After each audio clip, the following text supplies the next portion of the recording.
사람들은 제 손등에 박힌 굳은 살과 지워지지 않는 고기 누린내를 보고 말하죠. 아이고, 고생 많이 하셨네. 맞습니다. 30년 넘게 시장 골목에서 펄펄 끓는 가마솥 앞을 지켰습니다. 남편 일찍 여의고 이 국밥 한 그릇 팔아 아들놈 대학 보내고 대기업 대리까지 만들었으니 제 인생 이만하면 성공했다 자부하며 살았습니다. 그런데 말입니다. 사람 일이라는 게 참 묘해요. 가장 평온하다 싶을 때 인생은 꼭 뒤통수를 치더군요. 어느 날 저녁이었어요. 장사를 마무리하고 앞치마를 벗는데 아들 현우가 평소랑 다르게 잔뜩 긴장한 얼굴로 가게에 들어왔습니다. 손에는 백화점 쇼핑백이 들려 있었죠. 엄마, 나 만나보는 사람 있어. 다음 주에 인사시키러 올게. 그 말을 듣는 순간 기쁨보다 먼저 가슴 한구석이 서늘해졌습니다. 제 아들은 순했습니다. 순하다 못해 어리숙했죠. 그런 아들의 눈에 비친 그 뜨거운 열기, 그건 사랑이라기보다 무언가에 홀린 사람의 눈빛이었습니다. 일주일 뒤 아들이 데려온 여자는 오세라라고 했습니다. 시장 골목과는 전혀 어울리지 않는 머리부터 발끝까지 번쩍이는 명품으로 치장한 여자였죠.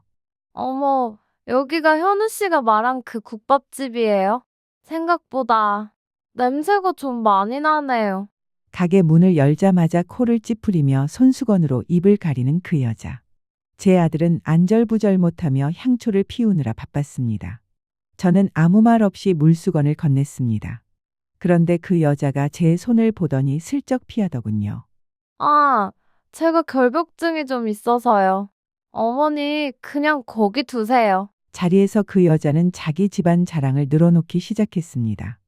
아버지는 강남에서 빌딩 몇 채를 굴리시고 본인은 해외 유학파라며 우아한 척을 해댔죠. 하지만 제 눈은 속일 수 없었습니다. 30년 넘게 시장 바닥에서 온갖 군상들을 다 겪었습니다. 사기꾼, 노름꾼, 입만 열면 거짓말인 사람들을 수만 명 봤단 말입니다. 그 여자의 말에는 생활감이 없었습니다. 유학파라면서 영단어 하나 제대로 섞어 쓰지 못하고 자산가 딸이라면서 3만 원짜리 국밥집 계산서가 나올 때 미세하게 떨리는 그 손끝. 결정적인 건 아들이 잠시 화장실을 갔을 때였습니다. 그 여자가 제 귀에 대고 조용히 읊조리더군요. 어머니, 현우 씨 대출 한도가 꽤 높더라고요. 이번에 결혼하면 이 가게 정리하시고 강남에 저희 신혼집 보태주시는 게 어머니한테도 이득일 거예요. 이런 냄새 나는 시장통에 언제까지 계실 순 없잖아요? 그 눈빛은 예비 며느리의 눈빛이 아니었습니다. 굶주린 늑대가 먹잇감을 보고 침을 흘리는 딱 그 눈빛이었죠. 날 이후 제 속은 시커멓게 타들어갔습니다. 하지만 내 아들은 그 여자가 던진 달콤한 덫에 완전히 걸려든 모양이더군요. 며칠 뒤 현우가 퇴근하자마자 제 앞에 무릎을 꿇었습니다. 결혼을 서두르고 싶은데 세란의 집안 격에 맞추려면 지금 사는 아파트를 처분하고 강남 쪽 전세라도 구해야 한대요. 그 여자가 우리 부모님 친구들이 다 그 동네 사는데 체면이 있지 않냐? 며 아들을 들들 볶았다는 겁니다. 제가 그게 제정신으로 할 소리냐? 며 호통을 쳤더니 순하기만 하던 아들놈이 눈을 부라리며 대들더군요. 엄마는 왜 그렇게 세라를 못 믿어? 세란의 아버지가 이번에 사업 정리하면 우리한테 큰 거 한 장 주기로 하셨어. 지금 조금만 무리하면 우리 인생이 달라진다고. 그놈의 인생 역전. 그 말이 제 가슴을 후벼 팠습니다. 30년 국밥 말아 키운 정성이 고작 사기꾼 같은 계집애의 혓바닥에 놀아나는 꼴이라니. 저는 결심했습니다. 내 자식 눈에 씬 콩깍지를 내 손으로 벗겨내겠다고 말입니다. 저는 다음 날 새벽 평소보다 일찍 시장에 나갔습니다. 30년 시장 인생, 제게는 정보궁 요원보다 무서운 인맥들이 있습니다. 건너편 건강원 김씨, 옆집 떡집 이씨, 그리고 이 바닥 소식은 다 꿰고 있는 발발이 배달원 박군까지. 제가 세라의 사진을 보여주며 슬쩍 운을 뗐습니다. 이 여자 본 적 있는 사람? 처음엔 다들 고개를 저었습니다. 워낙 화려하게 꾸민 여자라 이 근처엔 얼씬도 안 했을 거라더군요. 그런데 그때 시장 뒤편 사채 사무실 근처에서 심부름이나 하던 박군이 제 옆구리를 쿡 찌르며 속삭였습니다. 순자 할매, 이 여자?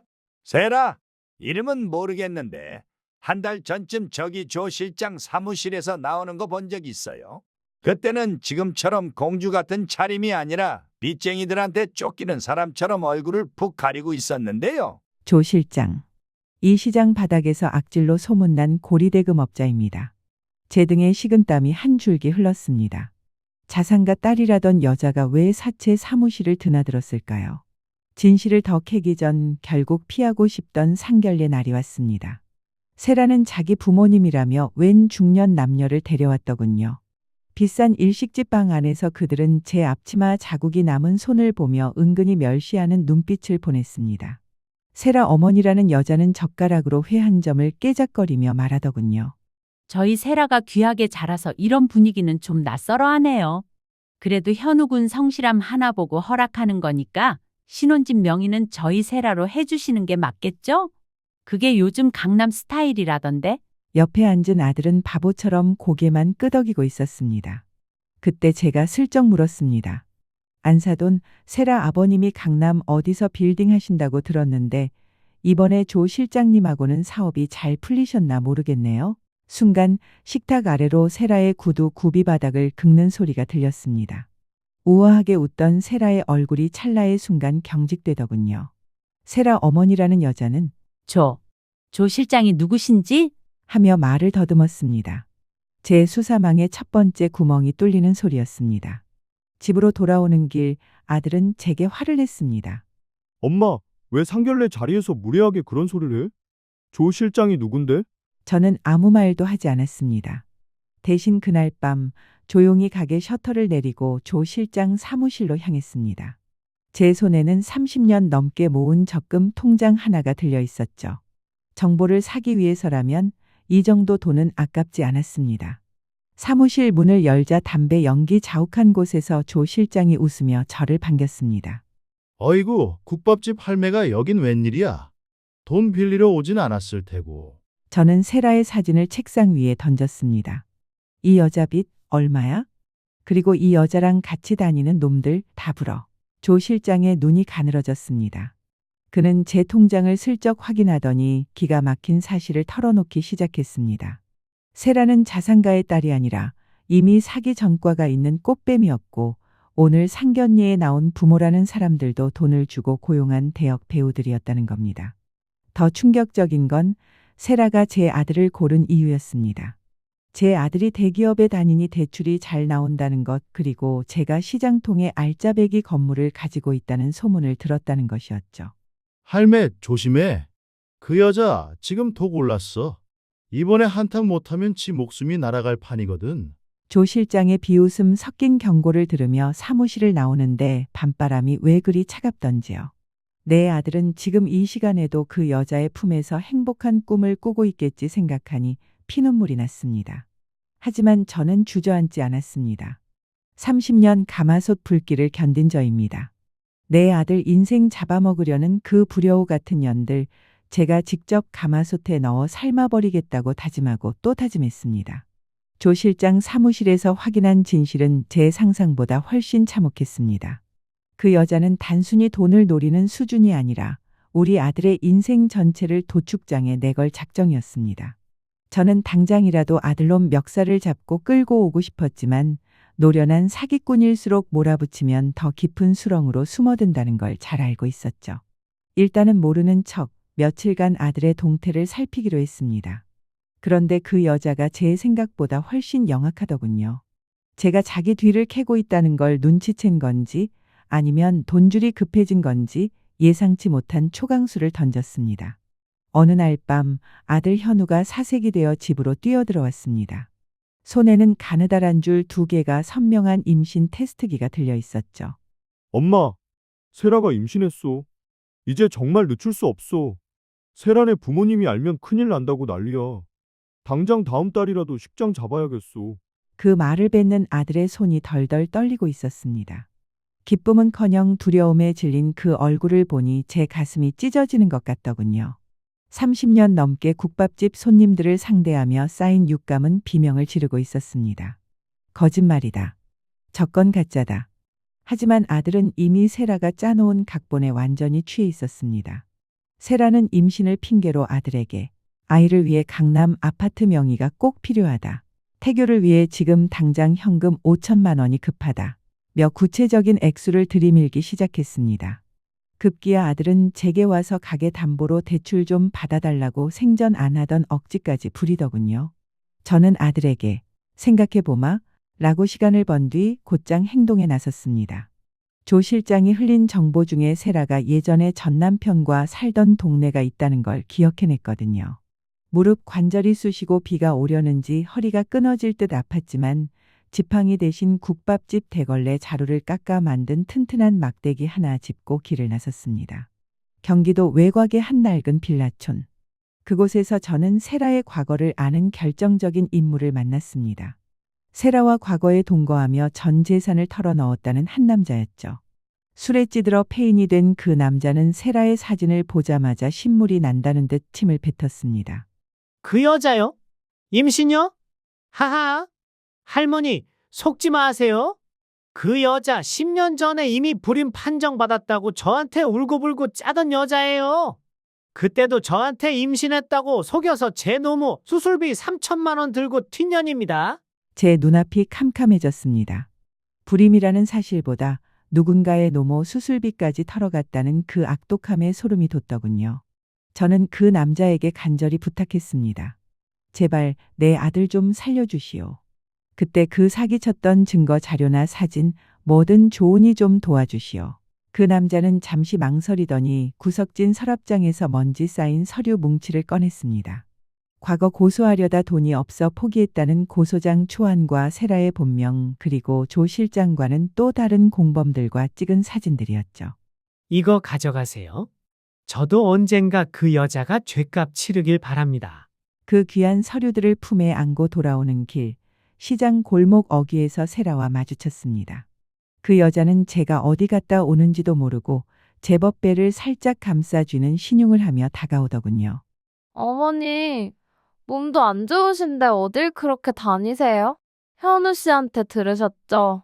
우리 아기를 위해서라도 가게 정리 서둘러 주세요. 어차피 이 더러운 골목 미련 없으시잖아요? 그 가식적인 웃음 뒤로 사기꾼의 서늘한 이빨이 보였습니다. 저는 떨리는 손을 주머니 속 서류 뭉치에 꼭 쥐고 인자한 척 웃으며 대답했습니다. 그래, 우리 손주 생겼다는데 내가 뭔들 못하겠냐. 조만간 다 정리해서 너 편하게 해줄게. 제 인생 70년 중에 가장 지독한 거짓말이었습니다. 하지만 이 거짓말은 내 아들을 살리기 위한 마지막 덫이었습니다. 집으로 돌아온 저는 큰아들과 며느리에게는 비밀로 한 채 조용히 결전의 날을 준비했습니다. 아들은 드디어 엄마가 허락했다며 세라와 함께 웨딩드레스를 고르러 간다며 신이 나서 나갔죠. 거실에 홀로 앉아 가마솥 끓는 소리 같은 한숨을 내뱉었습니다. 오세라, 내가 내 아들을 도축장에 올리려 했다면 나는 내 인생을 통째로 이 가마솥에 넣고 삶아줄게. 저는 그날 밤 조 실장에게 전화를 걸었습니다. 조 실장, 이번 주 토요일 신부 측 하객으로 아주 특별한 손님들을 좀 모셔와야겠어. 수수료는 넉넉히 주지. 이제 무대는 차려졌습니다. 내 아들의 눈을 가린 그 두꺼운 콩깍지를 피눈물 나게 벗겨낼 시간이 다가오고 있었습니다. 드디어 결전의 날이 밝았습니다. 강남의 한 유명 호텔 예식장. 아들놈은 세상에서 가장 행복한 남자인 양번 듯한 턱시도를 입고 싱글벙글 웃고 있었죠. 그 옆에는 순백의 웨딩드레스를 입은 오세라가 있었습니다. 뱃속의 아이를 보호하는 척 배를 살짝 어루만지며 가식적인 미소를 짓는 그 여자를 보니 구역질이 올라오더군요.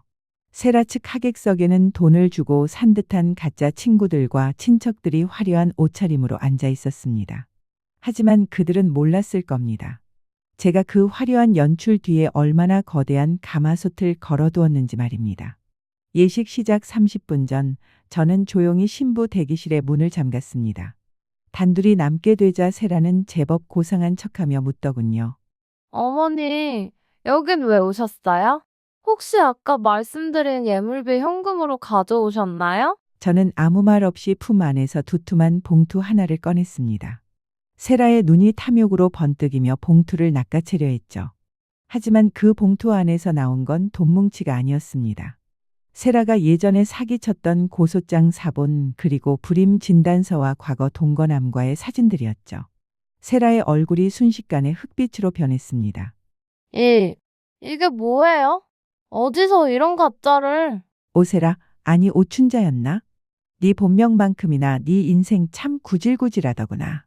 내 아들 인생 잡아먹으려던 내 그 이빨, 내가 오늘 여기서 다 뽑아줄게. 세라는 당황한 듯했지만 이내 본색을 드러내며 비웃더군요. 할머니, 이거 들고 나가서 어쩔 건데요? 현우 씨 지금 나 없으면 죽는 거 모르세요? 이미 식장에 하객들 다 왔고 임신까지 한 상태인데 누가 할머니 말을 믿겠어요? 그 여자는 끝까지 제 아들을 인질 삼아 저를 협박했습니다.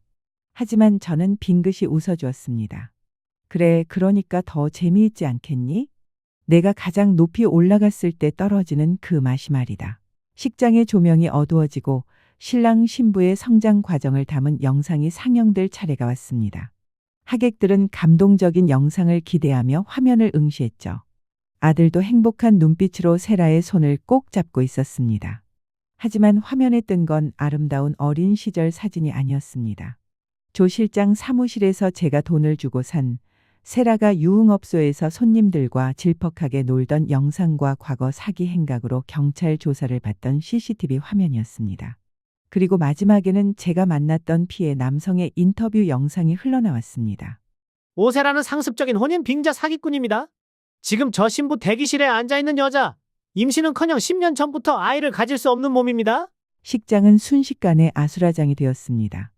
하객들의 웅성거림이 파도처럼 밀려왔고 아들 현우는 마치 벼락이라도 맞은 듯 멍하게 화면만 바라보고 있었습니다.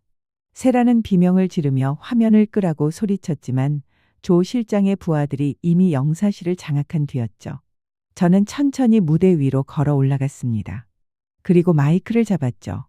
30년 국밥집 가마솥불을 다루던 그 목소리로 식장을 울렸습니다. 여러분, 죄송합니다. 오늘 결혼식은 없습니다. 대신 우리 시장통 사람들을 등쳐먹고 내 아들 전 재산을 가로채려 했던 이 사기꾼의 은퇴식을 거행하겠습니다. 그때 식장 뒷문이 열리며 경찰들이 들이닥쳤습니다. 조 실장이 넘긴 추가 제보 덕분에 세라는 이미 다른 지역에서도 수배 중인 상태였거든요. 세라는 드레스 자락을 휘날리며 도망치려 했지만 제 아들의 손을 뿌리치기도 전에 수갑이 채워졌습니다. 세라는 악을 쓰며 저를 노려봤습니다. 이 노망난 할망구야. 내가 가만둘 줄 알아? 너도 같이 죽어. 저는 세라의 코앞까지 다가가서 낮게 읊조렸습니다. 오세라, 국밥 끓일 때 제일 먼저 할 일이 뭔지 아니? 바로 핏물 빼는 거다. 너 같은 더러운 핏덩이는 내 식구들 곁에서 한 방울도 남기지 않고 빼내야 하는 법이야. 감옥 가서 내가 삶은 그 지옥맛 천천히 음미하며 살 거라. 경찰에 끌려가는 세라를 보며 아들은 그 자리에 주저앉아 통곡했습니다. 엄마, 내가 왜 그랬을까? 내가 바보 같아서. 미안해, 엄마.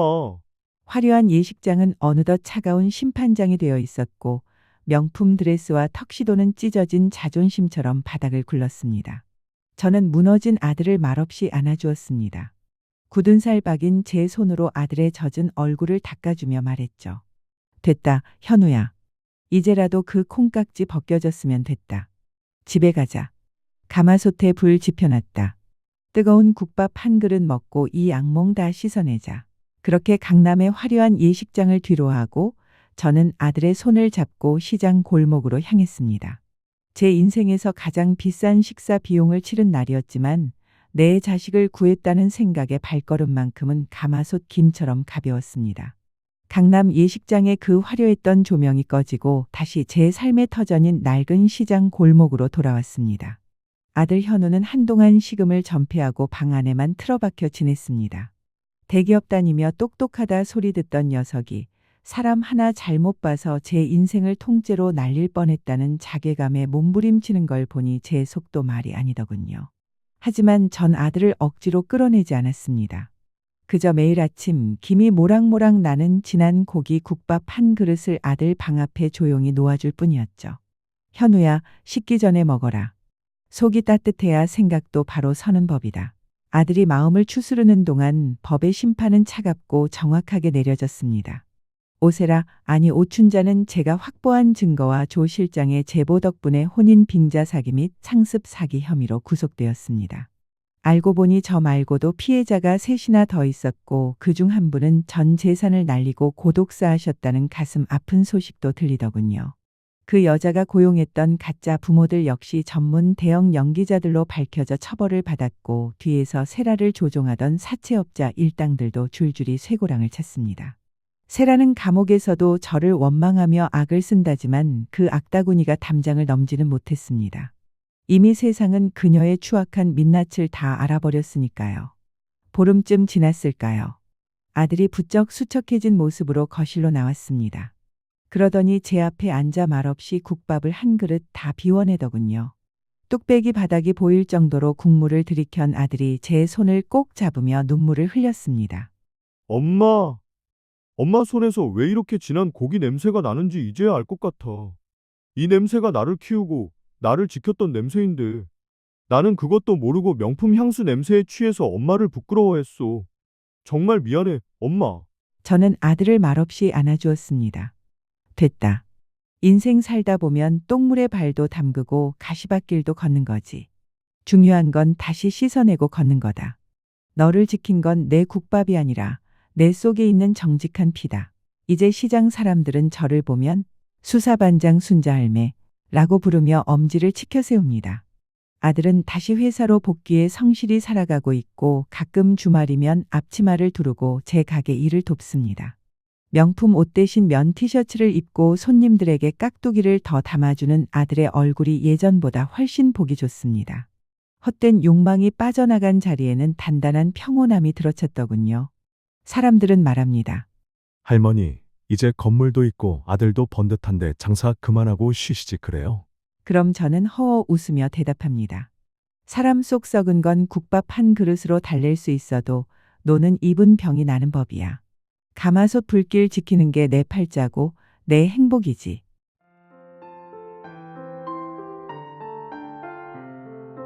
여러분, 혹시 지금 사랑의 눈이 멀어 주변의 진심 어린 조언을 무시하고 있지는 않나요? 아니면 화려한 겉모습에 속아 소중한 것을 잃어가고 있지는 않나요? 인생은 국밥과 같습니다. 겉보기에 화려한 고명보다 오랜 시간 정성껏 우려낸 국물이 진국인 법입니다. 지금 당장 쓰리고 아프더라도 포기하지 마세요. 불을 줄이고 은근하게 기다리다 보면 인생은 다시 구수하게 끓어오를 겁니다. 제 사연 들어주셔서 감사합니다. 오늘도 여러분의 인생이 따뜻한 국밥 한 그릇처럼 든든하시길 빌겠습니다.